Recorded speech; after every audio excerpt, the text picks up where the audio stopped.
Hi, I'm Brian Ashton, and it's a real privilege to be invited on Inspiring Leadership.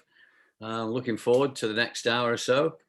I'm a Lancastrian, a very proud Lancastrian too. If anyone ever asks me, I'm an Englishman, I say only partly.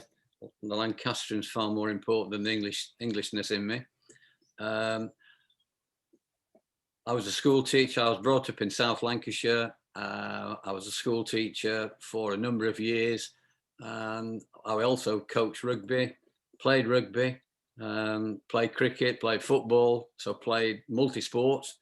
And eventually, when rugby went professional in 1996, I decided to take the plunge at the age of 50, which was a really interesting decision, which maybe we'll talk about during the hour. Leave teaching, which is a fairly safe profession, and go into the wild west world of professional sports. And sure enough, for the last 20 odd years, that's exactly what it was.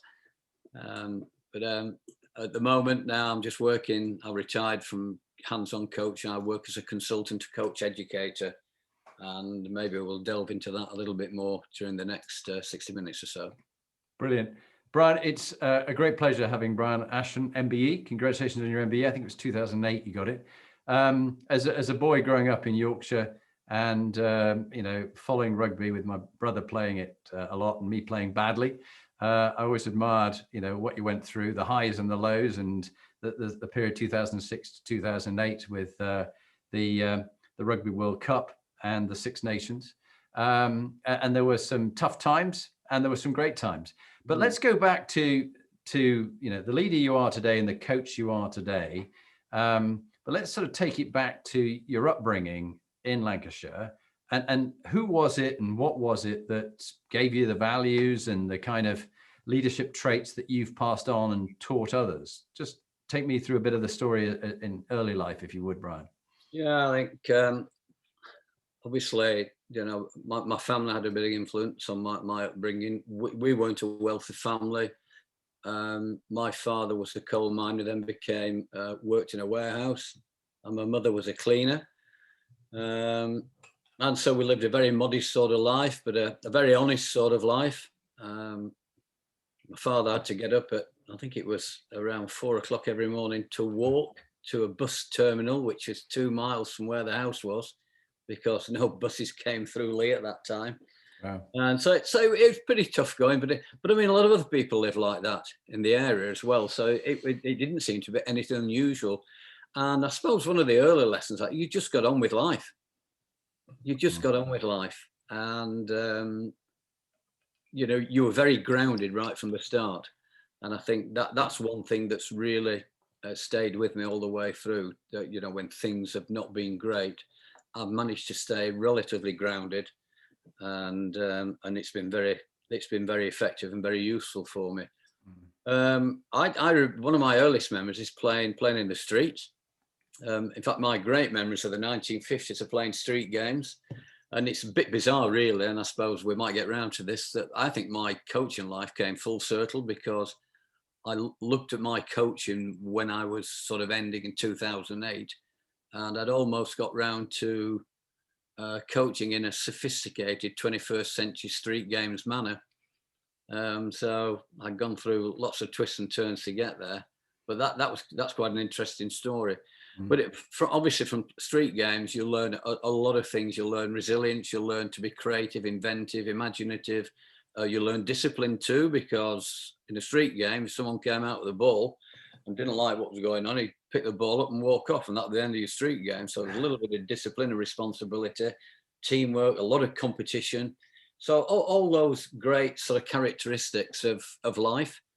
So that was true. I always look back with great fondness on the street games, and just now and again, because sadly my parents are no longer with us, if ever I have the inclination to drive, through Lee, I always drive down the street where I used to live and just look at the little areas where we used to play Rugby League, because Lee was a Rugby League town, where we played cricket, where we played football, all on different patches of cobblestones, dirt tracks, and they're still there. Where my sporting career really started. I went to, I actually won a scholarship. And this is another thing I'm ever grateful for my family for, because my mother and father made great sacrifices financial, I think, because I won a scholarship to Lancaster Royal Grammar School and went there as a boarder. There's a great furore and interest in Lee, because no one ever knew anyone from Lee who'd been to a boarding school before. And so I was on the front page of a Lee Journal. Wow. In my school uniform. Yeah. But actually, fortunately, I don't think I wouldn't have gone if they'd had to pay the fees. I actually won a scholarship to go.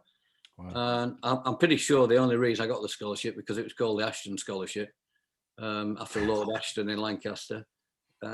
Academically, I didn't live up to a scholarship boys' expectations at all. But so I was there for 5 years, and I think one of the guys who really influenced me there is a guy called Doug Cameron, who was my housemaster.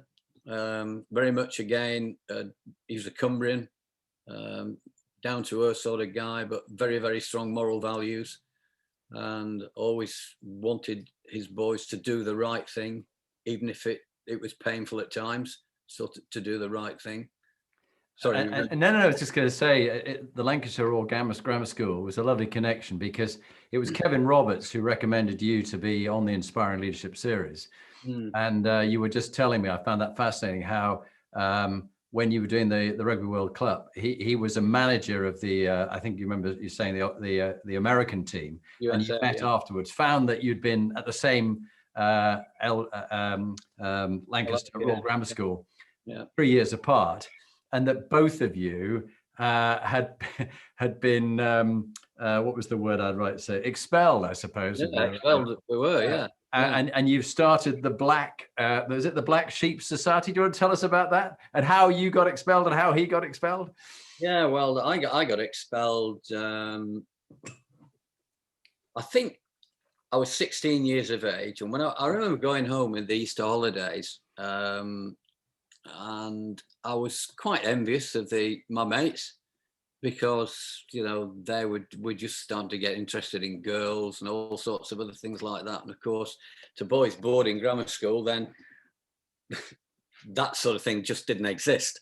It wasn't exactly prison-like, but in the early 1960s, there wasn't a lot of freedom, to be honest. So I think that was one thing that was probably preying at the back of my mind when I went back to the school. But the catalyst for it was I was sat in lunch on the first day back, and I was I've no idea what they call it now, but I was in the lower six at that point. And the cricket captain, who incidentally was my halfback partner in the first 15, came over to me, said, "Look, full practice this afternoon, full whites, etc." I said, "Well, look, I'm sorry. I won't be able to put any whites on because my trunk that all my clothes travelled in hasn't arrived yet." We never had a car, so it came by rail and it hadn't arrived for whatever reason. I said, "But I'll borrow some things. I'll get out there." But he said, "It's got to be full whites." I said, "Well, I'm not all that sure I can do it."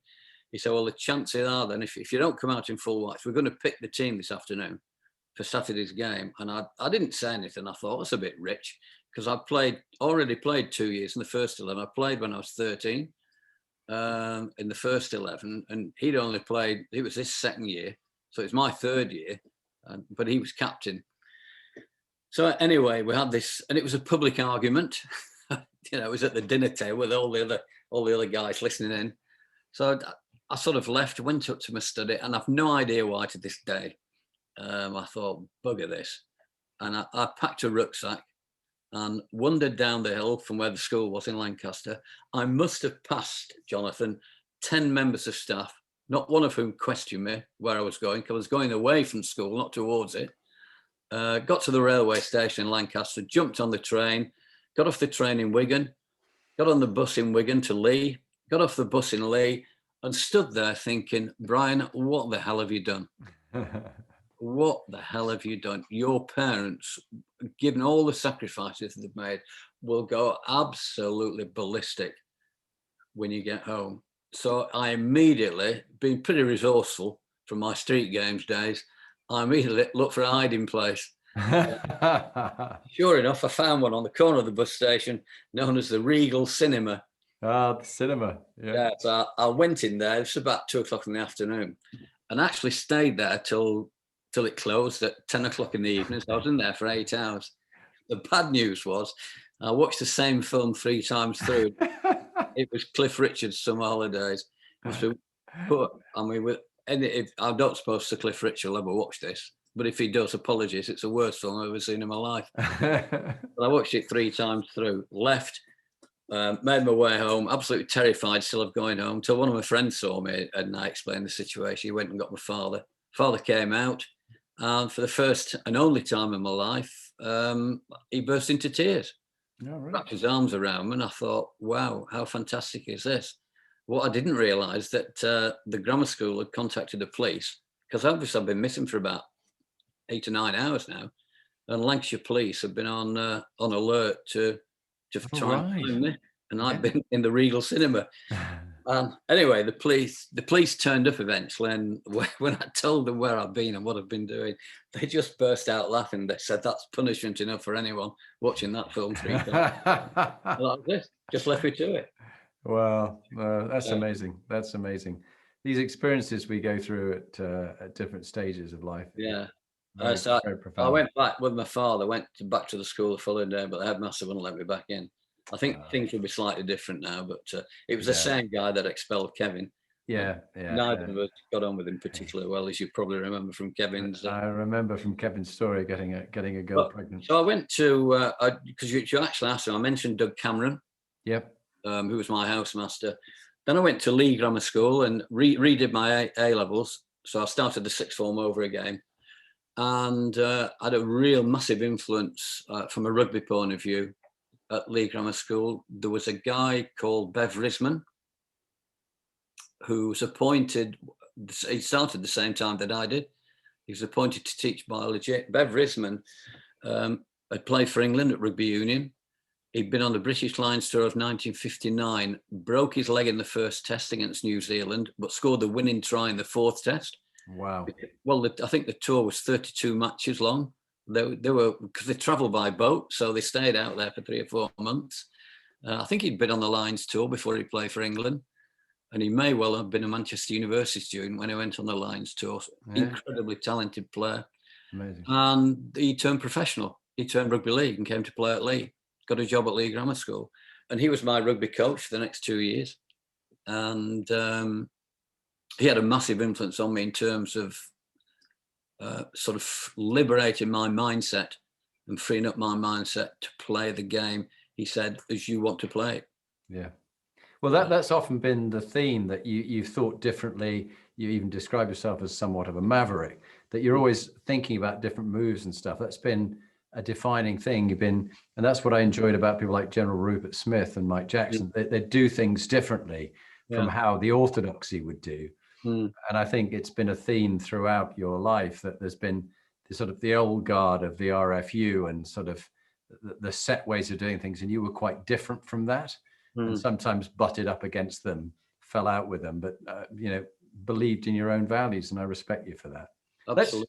Let's go back to during your life, perhaps your proudest, happiest moment, and what you learned from that, and then perhaps your darkest, blackest moment in your personal life or your work, and what you learned from that as well, Brian. Yeah. Well, it actually both concern family, I think, in terms of life. Proudest moment, I would imagine, in many people's life when your children are born. Yeah. So I've got a son and a daughter. And I must say, I'm not the greatest father the world's ever seen, because I don't see a great deal of them, but they seem quite happy with that. But I do appreciate, the values of family life. And I think the thing that it taught me when I had children is that life, when you bring life into the world, maybe that's a biblical way of saying it. And if it is, I didn't mean it like that. When new life comes into the world, you realize actually there will be life after me. So it sort of hit home that whilst you're here, just make the best of what you can or what you've got. Yeah. And that was a real lesson for me. Yeah. I maybe took it to extremes because I spent a lot of time certainly when my children were small, being away involved with various England squads and both as player, not player, sort of coaching and etc. The under-19s, under-23s, and senior team, and so I didn't see a great deal of them when they grew up. Yeah. I was also teaching at Stonyhurst College, which was a pretty full-on boarding school in Lancashire, and so it was a 7 days a week job. They didn't call them housemasters; they called them playroom masters. It was a good old Jesuit phrase. Yeah. I'm not a Catholic, so I was a non-conformist in that school as well. So actually, I didn't see a great deal of them when they grew up, but I do remember thinking, looking at them, and when they were very young, and thinking, wow, there's going to be life after me, so let's get on your horse, Brian, and get cracking. Yeah. So that was probably the proudest moment. The darkest one was the same with the family. My mother and father both died, and I had a younger brother, and he died as well. And I was never present when it happened for the three of them. My father died, sat in an armchair one night in 1984, and he missed by 1 year my first ever appointment with the senior England team as an assistant coach. I went on the 85 tour to New Zealand, and he would have been incredibly proud, I think, of that. Yeah. Then unfortunately, my brother died. We'd sort of drifted apart. If I was nonconformist, he was way out in a whole variety of ways, and I think he died of a drug overdose. Sorry. Yeah, and didn't really know anything about it until we were informed 3 days later. My mother was still alive, and that should never happen. The parents outliving the kids. I know it does, but it shouldn't. Not in that situation anyway. So that was tough. And then my mother died. So that was, so that was pretty tough, that. Yeah.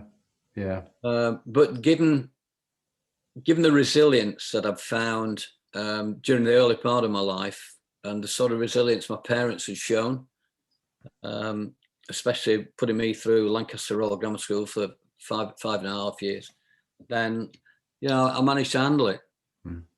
I wouldn't say I handled it well.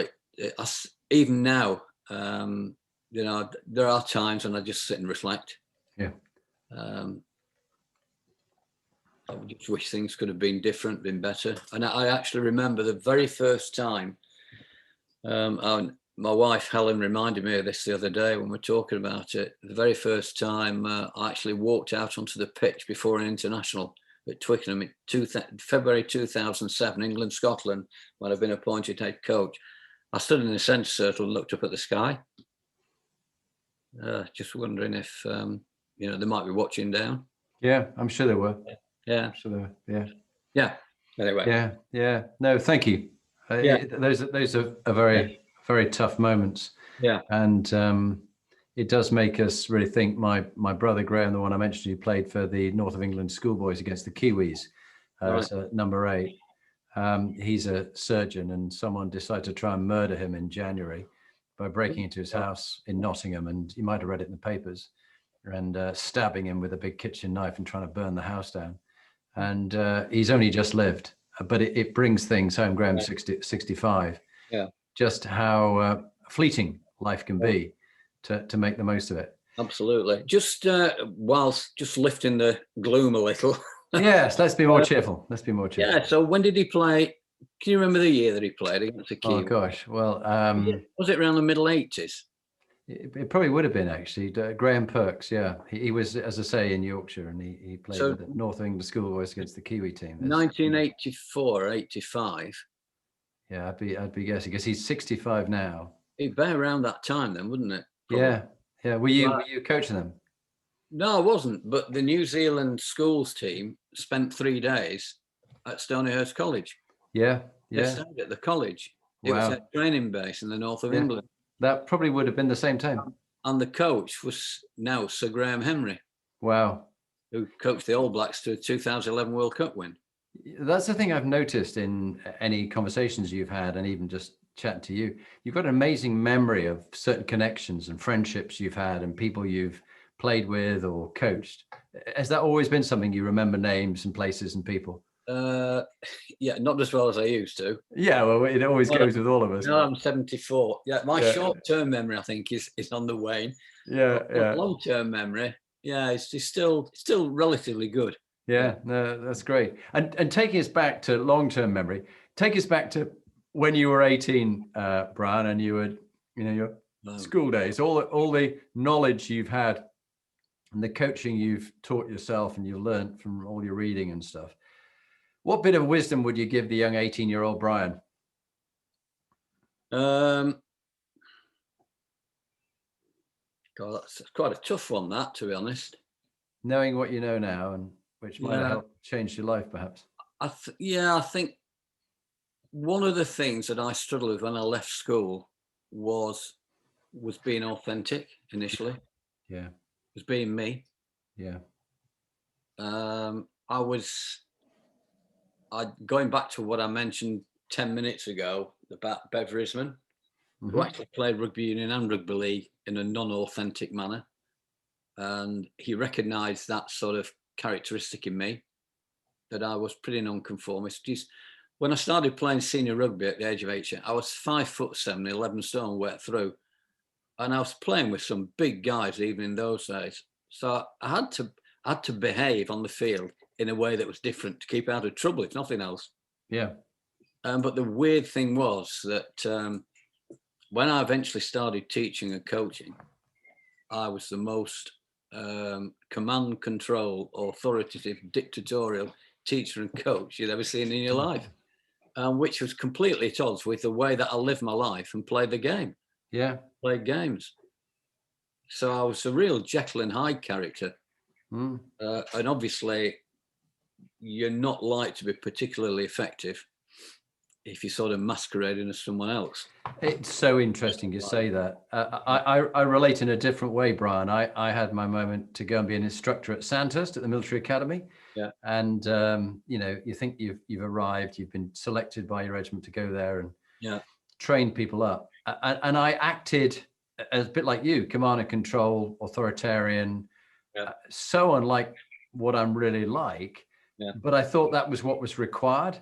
Exactly. And I got an average report and was told that, the other guys who went on and became generals were much better. But that was a moment for me to reflect, which is why I'm doing the inspiring leadership work I do now to help others, because I had a crisis. I reached out to people who knew my dad when he was alive, and I met with them, and they said, you have a choice. You can be a victim, or you can learn from others and teach others. And so this idea that you and I are doing of sharing wisdom and experience about leadership to help CEOs and top teams is why I do that, because of that moment of when I got it wrong and like you wasn't authentic enough. It's interesting just listening to you talking, and because there are three things that stand out to me why I behaved like I did. One was because I think I had a touch of small man syndrome. Yeah. So I had a big ego. We've all got an ego, obviously, but when I started teaching, because I had the degree and the gown, when I was coaching, I had the coaching award, a tracksuit, whistle around my neck, this, that, and there, so I could interfere with everyone's enjoyment by blowing a whistle. So I had a big ego. Second one was actually something you mentioned, was the environment and the expectations of the environment. Everyone taught like that. Those were the days of discipline in the classroom and discipline on the playing field. Don't let kids be kids. And the third thing, I think this was the biggest one, was the fear factor. Fear of not being in control of situations. The expectation was, if you were a member of staff or you were a coach, you were the most dominant figure in the environment, which having gone through life now, and it's a ridiculous notion. Actually, it's very often the people on the ground that do the most useful work. Well, it's been some of the things that you've been most famous for. I've made a note here, sort of the player empowerment in an amateur era was really what you did, and the holistic coaching philosophy that you had. And I love that comment. My main job is to improve players individually. And obviously in some different way, I'm a leadership coach to CEOs and teams, and I try and help them individually, the men and women, to become better. So I do relate to what you've done. Let's go around the Inspiring Leadership Compass, if we could, Brian, beginning with moral moral compass. You've been known as a man with very high integrity. What were, you know, 2 or 3 of your values, and what happened when you let those values slip, and how did you bring yourself back on track again? Because we all slip. Yeah, I think if it qualifies, I think that authenticity is something that stuck with me. Once I realised the importance of it, curiosity. Yeah. Always willing to learn. Always willing to push boundaries. Always willing to look at other environments to see what I could, whether it was other sports, my sport, other sports, education, business, and that stayed with me all the way through. Yeah. This might be partly because of my background. I understand the value of simplicity and clarity. Yeah. You know, I don't need to be a smart ass teacher or coach. Yeah. In fact, that's probably the worst thing I can be. But I've come across a lot of people who are, and maybe I was one in the early part of my teaching, coaching career. And maybe that's just a phase you need to go through. Yeah.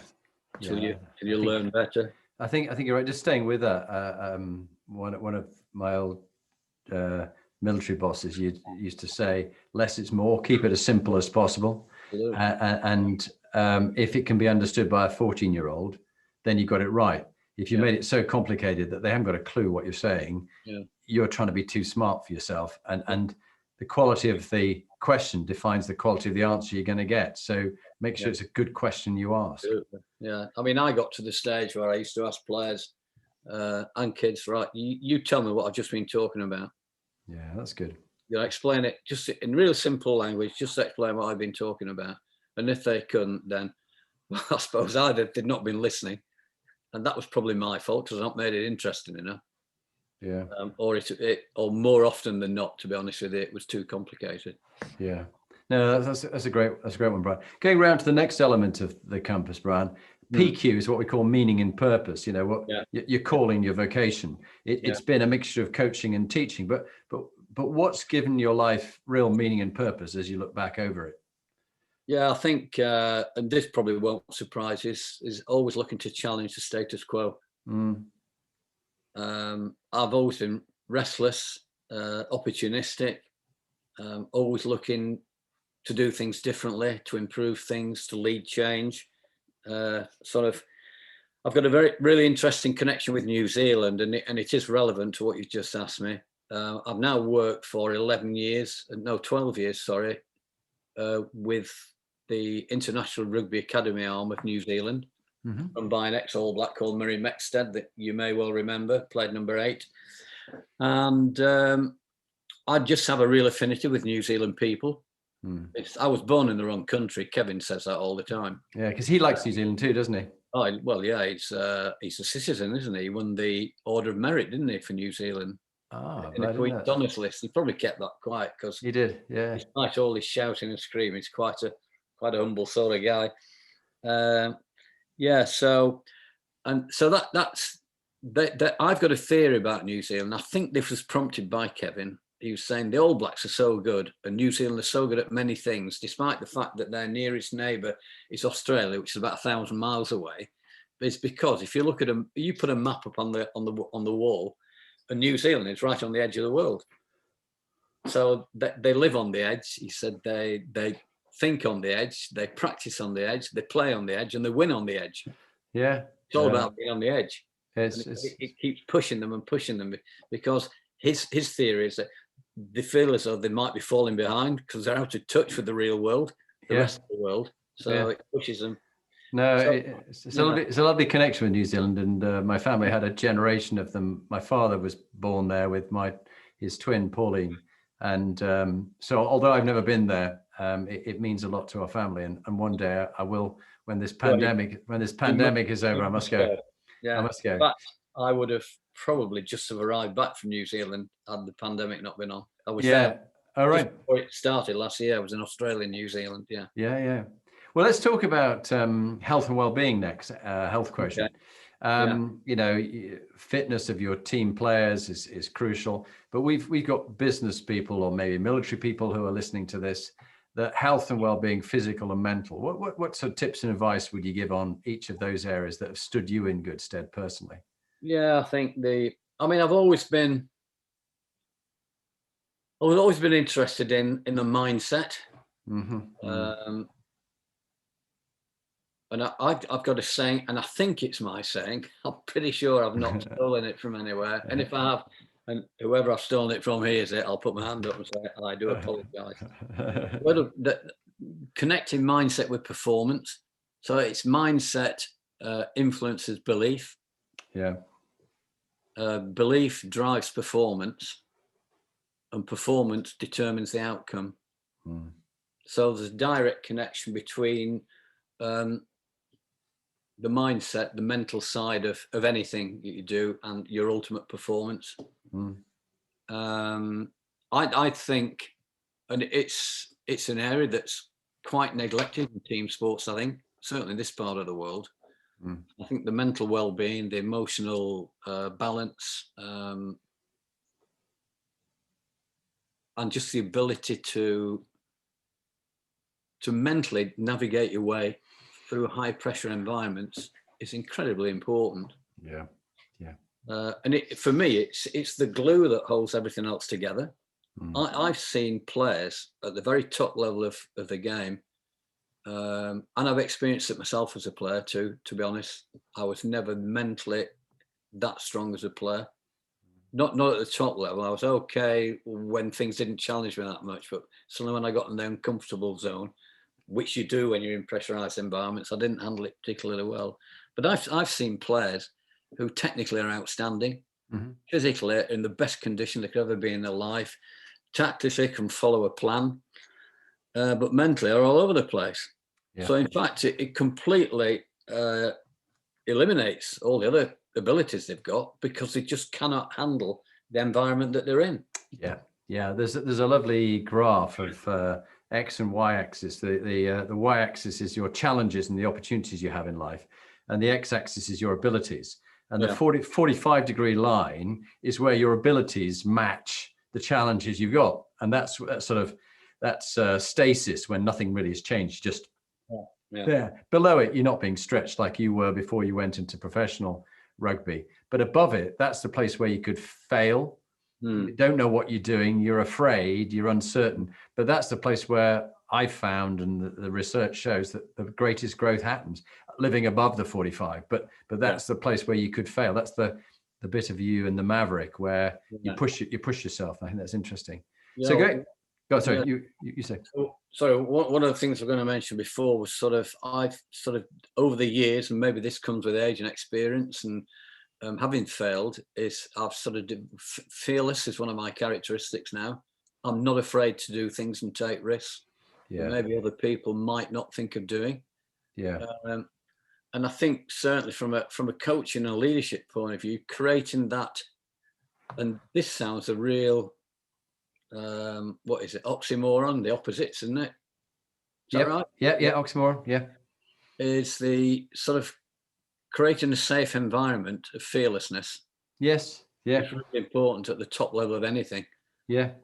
Where people are not afraid to take risks, not afraid to fail. And you know, from Kevin, going back to Kevin Roberts again, had this great saying, I don't know if he mentioned it to you guys or not before, but he talks about fail fast, learn fast, fix fast. Yeah. And in a sporting context, especially in a game of rugby, it only lasts 80 minutes, ball in play less than 40.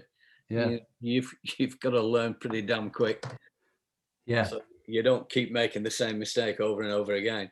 That's great. No, I love that one. Fail fast, learn fast, fix fast. Yeah. Very, very much. And we talk these days about safe environments at work. They talk about psychological safety, where you feel there's enough trust around to take some risks. And in some poor firms around these days, people don't feel psychological safety at all. There's not enough trust. And so they won't give that extra bit of discretionary energy to customers or colleagues. So I relate to that. IQ is the next one around the compass. Okay. And that's sort of like your wisdom and judgment. If there was a wise bit of advice that you've lived by, we'll do a top tip later on, but just, a bit of practical wisdom. What would be another one of your favorite tips?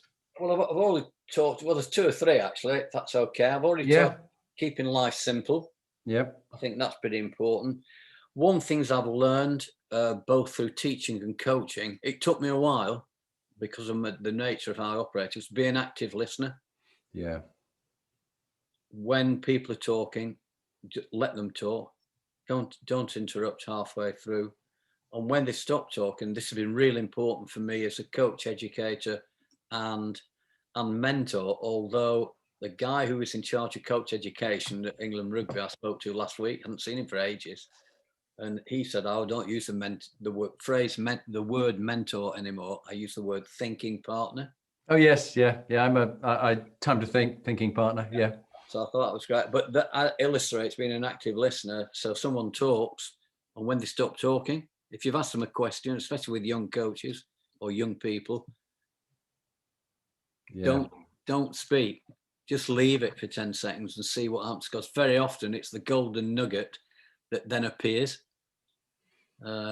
It's so easy to jump in. And I can remember when I started on my player ownership journey, I thought one of the things I'll do is let players sort out the halftime team talk.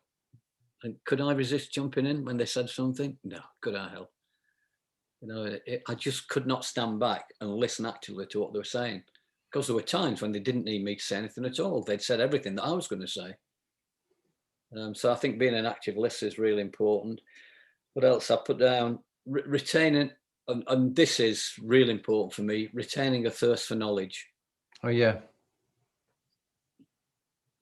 Yeah, I like that. Say a bit more about that. I just want to keep on learning about things. Yeah. And as I said earlier on, that I'll go anywhere and I'll read anything and watch anything to try and pick up bits and pieces. Even at my time of life, and actually I suppose I'm still working part time, but I've no need to do it. But I just have this thirst for knowledge to try to become a better person. I suppose it goes right back to what I said on the death of the family. Not sorry, the death of the family, the birth of his children. About we've got a lifespan on this earth, so let's make the most of it. Yeah, I so agree with that, and I've admired a number of coaches that I know in the leadership space, not necessarily in the coaching teaching space, but you've overlapped both, who are very happily coaching in their late 70s. Yeah. And actually they've got some great wisdom to share, which younger people haven't made all the mistakes they've made. Yeah. I remember I had an American general who was 80.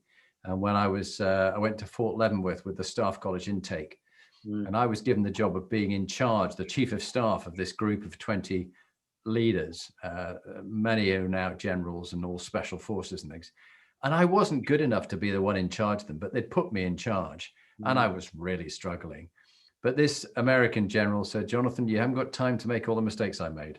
Let me tell you where they buried the anti-personnel mines outside your tent door so that you don't have to stand out there and blow your foot off." He said, "But the bastards overnight, they planted some more out there. I don't know where those are." So you're going to make some mistakes, but don't need to stand on the ones that I've stood on. Yeah. And he'd been in Vietnam, and that kind of wisdom that you get, I do think a thinking partner, or whether you call it a mentor, someone who has that wisdom and experience. A coach, I always say, has some great questions for your answers, and a mentor has some great answers to your questions. But it depends on whether it's a sporting coach or a leadership coach, and I tend to play between the two. Moving on to a thing that's obviously served you well, and it's very much to that deep listening you talked about, and not interrupting. And if you haven't read it, I do commend to you Nancy Klein's book, which is about thinking partners. She trained my wife and myself. It's called The Promise That Changes Everything. I Won't Interrupt You. The Promise. Just called The Promise. Nancy Klein with a K-L-I-N-E. It's a great read, and her audiobook is very good. She's very quietly spoken woman. I've just got Helen's. Just remember taking a note. Yeah, taking a note. And it's on my website, jonathanperks.com. If you go to it, there's about 20 different books on there, but a couple of her books are on there, which are good. And my old boss, Richard Dannett, who wrote Leading from the Front, which is a good read as well. EQ, this emotional intelligence, rapport building, listening, influencing people, emotional and social intelligence. What would be your tips on EQ?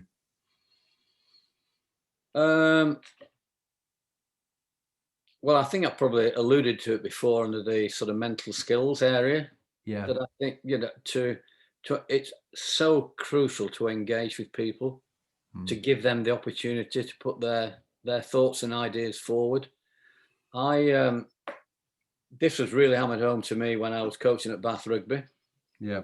So I found myself 1988. I moved schools. I come to teach down in the West Country in Somerset. But I don't know if I mentioned it before or not. In 1985, I'd actually been appointed assistant coach of the Indian senior team on the New Zealand tour. So it was my first ever senior appointment. I was on tour to New Zealand. And 4 or 5 of the Bath players have been on that tour. And for whatever reason, they seemed to think I'd done a decent job. And as soon as word got round that I was teaching in Somerset, then the then head coach, Jack Rowell, who created the Bath Revolution, I sort of jumped on the bandwagon and helped to evolve it. And he went on to coach England when I took over from him at Bath. He said, come and coach, come and help me coach at Bath, so which I did. And I very, very quickly found, Jonathan, that the team was full of international players, that there were players in that team that knew a lot more about certain areas of the game than I did. And so I suddenly realised straight away, look, I'm going to have to change the way I approach coaching here, because I've got to engage with these guys. You know, we need their knowledge. I need to learn from them. And so it actually revolutionised my coaching. And I think that really struck home with me that the importance of making connections with people. Because hell, if you don't, you never know what they're thinking or saying, or what knowledge they have. Yeah. And there are so many teachers and coaches, and I was one for 10, 15 years at the start of my life, who actually don't allow that to come out. No. They just dictate the environment, and that's it. Yeah. My mother, who brought us 3 boys up on her own after my father was killed, she had a motto, which is, everybody you meet, Jonathan, has something to teach you. If only you'd listen to them. Absolutely. And her other one was, imagine everybody in the world is enlightened apart from you. They're all enlightened beings, and they have so much, but you're not. Yeah. So you'll learn something from them. Either it's good or it's bad, how not to behave or how to behave. And that's something good said. Now, an interesting little story if we've got time. Yeah. On that one, in terms of understanding what people or listening to what people know, and what trying to find out what they know and what they don't know. So making that emotional connection with them. So I ran the England Rugby National Academy for a while. I instigated it from a blank sheet of paper. And in the first intake, there were some really interesting guys. 13 out of the 16 went on to play senior rugby for England. So it was relatively successful.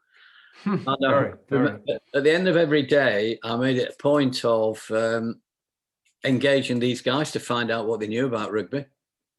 And one day I said, okay, we're going to have 45 minutes now on counter-attack. Tell me what you know about counter-attack. And I threw the pen to a lad sat on the front row. His name was Dylan Hartley, who obviously captained England for 4 or 5 years. And he just arrived in England from New Zealand. And I thought he'll be a good choice because New Zealanders have a good rugby knowledge. So he came up to the front and he stood there, and he was a very confident young man, but he looked incredibly nervous and completely out of place. And he said, don't really get involved in counter-attack, Mr. Ashton. I said, oh, okay, fine. I said, just go and sit down over there then. Then the next guy came up, a guy called David Wilson, Newcastle prop forward, played 40-odd caps for England, I think. Same answer. These were kids, they were 16, 17-year-old at the time. The other one was Matt Mullen, who got 2 or 3 caps. So we got 3 players there, and I said, and I thought the penny would have dropped by then. So I asked the question, I said, is there anybody else in the room who doesn't think that they play any sort of a role at all when we counter-attack? And the 2 second row forwards in the group put their hands up. I thought, God almighty. So they went and sat. So I said, okay, the opposition kick us the ball, and you 5 may as well walk off the pitch because you don't play any role whatsoever in what happens next. And they sort of looked at me, and Dylan Hartley said, "Oh, I didn't mean that." So he got the pen back and he went up and he started writing and talking. And we had the most fantastic 45 minutes that he led. Yeah. But had I not engaged with them to find out what they knew, that would never have happened. Yeah. Yeah. Brilliant. I just wonder how often sort of people do engage to find out what it is the people in your environment actually know, what knowledge have they got. Yeah. You know, what do they feel? Talk about the emotional side. How do they feel about certain things? Yeah. So You know, it's so very important, Brian. And yeah, I read a book recently, which is a good read as well, called "Life is in the Transitions." It's about our highs and lows in our life. yeah, And we often think that when we get through this tough time, then we'll start living life. But yeah, actually, life is in those transitions, that peak or that really yeah, tough time that you learn a lot, which stands you in stead when things are better. And I'm a big believer in Stoic philosophy, Marcus Aurelius, yeah, yeah, Epictetus, and Seneca. I listen to the Daily Stoic every day, which is a good bit of wisdom. yeah. Which leads me on to resilience, RQ, coping with adversity, setbacks. You've had some great successes, particularly against Australia, when you just had such a hard time and no one expected that, and wham, you smashed it. And then tough times when you've lost, when people were hoping you were going to win. So what have you learned about adversity, and what bit of wisdom would you give to people? Because we all make mistakes, and we all have. I've had many setbacks and disappointments and failures, but what would be your wisdom on resilience? I think it's knowing that things, because I'm 74 years old and I've been through, as you pointed out, not deliberately pointed out, I might add, that I've had successes and failures. I think the more failures you have and the more times you get out, the more resilient you become. Yeah. And I think one of the key things for me about resilience is actually when things are not going well, I now know there will be a time when this will end. Yeah. And then I can move forward. So I always try and look to the present. What can I do next? I know this is going to end. It might not end today. It might not end tomorrow. It might not end next week, but it will end. There will be an end point to this. Yeah. And focus on what am I going to do next? How Yeah. am I going to move on? Yeah. That's great wisdom. I love it. Yeah. I've thought of a couple of situations which I find very tough, but I think it was the Roman emperors when they had a triumph that they were awarded by Rome, and you were in Rome, you speak Italian. Yeah, yeah. And when they were awarded their triumph and they went down the Via Principala, Yeah. on the Decimana, which was when they got decimated, every 10th would get taken out because they'd lost, but down the Principala, they'd have a slave behind them whispering, "This too shall pass, sir." Yeah. So when things were good, this too shall pass. When things were bad, this too shall pass. Absolutely. And King Solomon had the same. Yeah.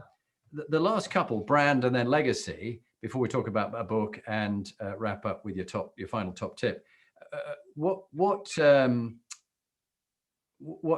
would you like your sort of brand to be, or what have you learned about brand and reputation, image and impact? Because people often worry too much about their personal brand and what others think about them. What's your view?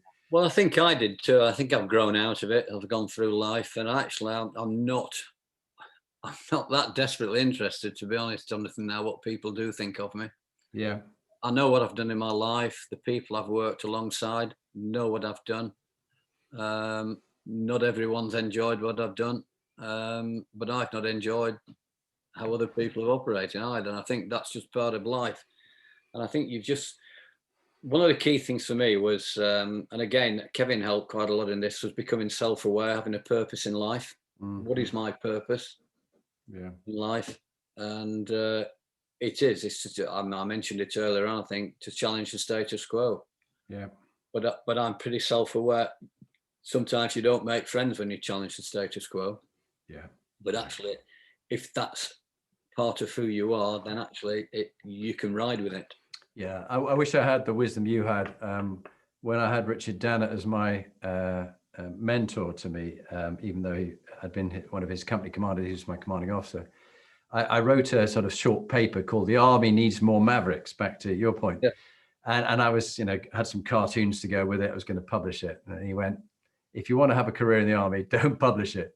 Oh, okay. And I didn't publish it. I chickened out, which probably is right. I think it was just a ranting of a young man who knew enough, but not enough, and hadn't actually been a general or a brigadier or a commanding officer, but thought he knew how to run the army. Anyway, it was hilarious. Legacy.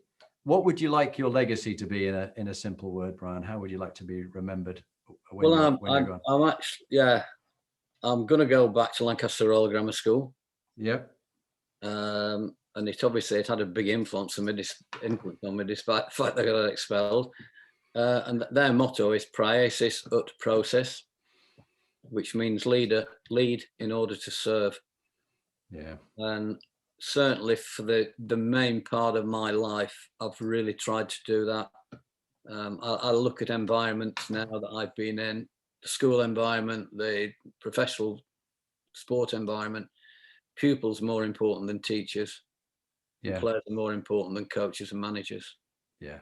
And I think that's a nice note. We'll end on this one, Brian. So that top tip, which was your top tip as well, this idea of leaders lead in order to serve. Just say a little bit more about how people can apply that tip to business, to leading people in a work environment. What would be your advice to them? Well, I think it's mentioned command control earlier on, didn't I? Go to the other end, it's sort of and you will be very well aware of this, I think, of the mission control sort of model, whereby we have a purpose to what we do. Yeah. I always feel that I have tried to, in the past 30 years or so, 35 years, enable either my players or my pupils with tools. Yeah. With resources and importantly with opportunities to do things, to try things, to take risks in that sort of safe, that bizarre world of safe, fearless environment. Yeah. And I think that's been really important. And it's, I can't remember what the question was now. Well, it's just really that's right. Your top tip and how important serve to lead was to you. Well, absolutely, yeah. And I suppose it all boils down to when you put all that together, it's going back to things I've talked about before. Is that full engagement, that active listening to other people, that giving them the opportunity to look at things and try things. Because I know for a fact that pupils and players very often look at the world through different eyes that I do. One of the things I always tried to develop in my coaching was see the game through the eyes of a player. Yeah. Try and understand the decision making through the mind of a player. Yeah. So look at it from a player's point of view, not from a coach's point of view. No. We're all the smart artists, stood on the touchline, sat in the stand, nowhere near, going back to that word, the emotion of the action in the moment. Yeah. So we've no idea what's running through people's minds. We're not in the heat of the battle. We can't feel the intensity, but yet we make all these big decisions based on thinking we can. Yeah, that's spot on. So, Brian Ashton MBE, thank you very much indeed, sir. It's been a great privilege, a real privilege having you on the Inspiring Leadership series. I wish you and your wife Helen every success, enjoying your lovely lodge there near Bath. Back to your roots. But thank you for being on the series, Brian. It's been really great. Stay on the line. I will just stop the series now. Thank you. Okay. Thank you.